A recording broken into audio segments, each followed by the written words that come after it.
South of the border, it's a kind of national pastime, searching for conspiracy behind seminal events. Was JFK assassinated by Lee Harvey Oswald or the CIA? That's one small step for man. Was the moon landing really a hoax recorded on a Hollywood soundstage? And now the latest in that lineage, the 9/11 Truth Movement. Author and journalist Jonathan Kay. You know, this is part of the culture of Americans, that our populism in the late 19th century. There's a great tradition within America of ordinary, courageous heroes rising up and speaking truth to power against the elites who control society, whether they're British or whether they're Masons or whether they're bankers. Others see truthers as products of the divisive Bush era in the White House. Either you are with us or you are with the terrorists. At the hearings of the 9/11 Commission, senior counsel John Farmer established the timeline that day. He says by misleading the public to hide incompetence on September 11th, the U.S. government unwittingly triggered the truth movement. I tell you where I have a degree of empathy, and that is, I think when you have a situation as we had here, where the official government version of what happened doesn't square with reality and leaves people scratching their heads, then people's minds run crazy, and to varying degrees. And I think that's what you have with these some of these more grand theories that somehow they snuck into the Trade Center and planted explosives on different floors. There's absolutely nothing to support that. We started with this myth about ourselves that we were the exceptional nation. Other nations, the rulers lied and cheated and robbed their people and did all sorts. But not in America. We were the exception. David Ray Griffin was best known as a theologian until he started to study 9/11. So I'm very much a Johnny-come-lately to the 9/11 Truth movement. He says it's understandable that 9/11 Truth has become so very controversial. If you say that our own leaders not only lied to us, but they actually orchestrated the attacks. So this means it's mass murder on their part. It means it's treason on their part. That's the most serious crime in the modern world, is treason, because our basic religion is nationalism. Recently named one of 50 influential people in the world by Britain's New Statesman magazine, Griffin is devoted to debunking the official story, like the phone calls on 9/11, reportedly made by passengers and crew from airliners about to crash. This is Flight 11. For example, this one from American flight attendant Betty On. The cockpit's not answering. Somebody's stabbed in business class. And I think there's mace that we can't breathe. I don't know. I think we're getting hijacked. There were about 15 calls from the 4 planes total that were said to be cell phone calls. And many of the calls that were most important for getting the story in the public mind about these hijackers on the planes were said to be cell phone calls. But Griffin maintains that cell phone calls from passenger jets are effectively impossible, pointing to the work of a Canadian, Key Dudney, Professor Emeritus of Computer Science at the University of Western Ontario. Dudney's experiments have attracted international attention here on Japanese TV, as well as on the Internet. A, no service on B, no service on C. He found that in large passenger jets like 757s and 767s, cell connections went from bad to worse. Usually, by the time you've climbed out to 1,000 feet, you've lost your service signal.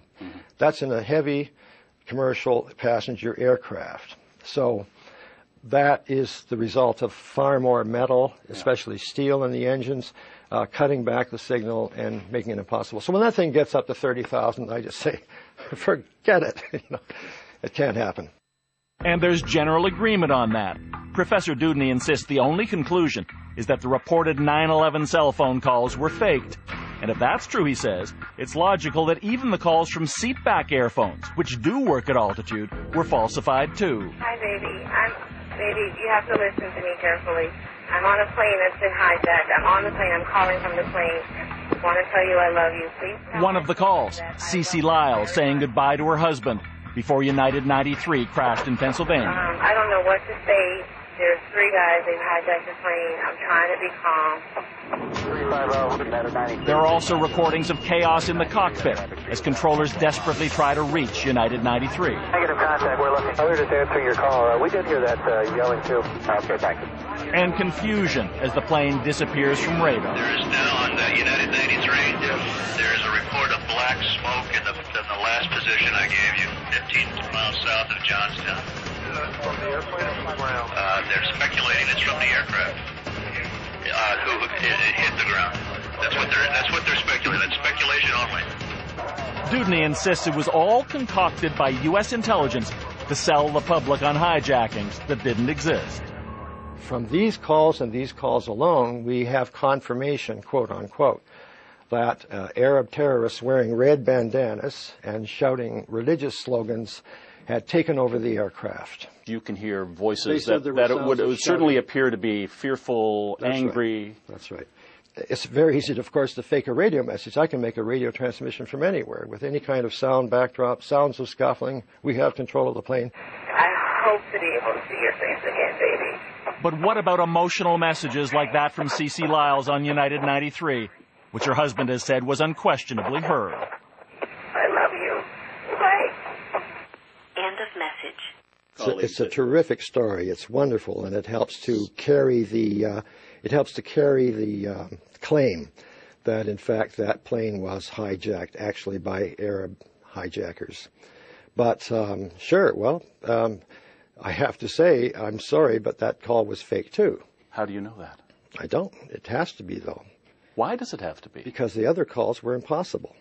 Professor Dudney believes that all of those calls were the product of a sophisticated intelligence-gathering operation, targeting passengers, learning personal information about them, then writing scripts to be read by actors through voice-replicating computers. But even with the best voice-morphing technology, how could actors be expected to know the pet names or intimate expressions necessary to convince friends and family they were actually speaking with their loved ones? That kind of personal communication is something that an actor, even one working for the best intelligence agency, couldn't know. And they do screw up, and one of them did, calling his mother. Bob Brigham called his mother. He says, "Hello, Mother, this is Bob Brigham." Actually, it wasn't Bob Brigham, it was Mark Bingham. Dudney is referring to a passenger on United Flight 93, Mark Bingham, whose mother said he called her and described the hijacking. Mark Bingham, whatever. Yeah, right. That's right. "Hello, Mother, this is Mark Bingham." Oh, okay. Now, does he usually say that to his mother? Probably not. According to Dudney, it was a slip-up and clear proof the call wasn't from her son. Have you been in touch with his mother? No. Her name's Alice Hoagland. And she says, in fact, that was one of the things that they would do on the phone. Just kidding. Because he was the up-and-coming young businessman. Yeah, and when he called her, she says, that's the way he sometimes introduced himself. Well, then that just means that they've done a better job. But here, too, there are unanswered questions. For instance, what's perhaps the most famous call that day?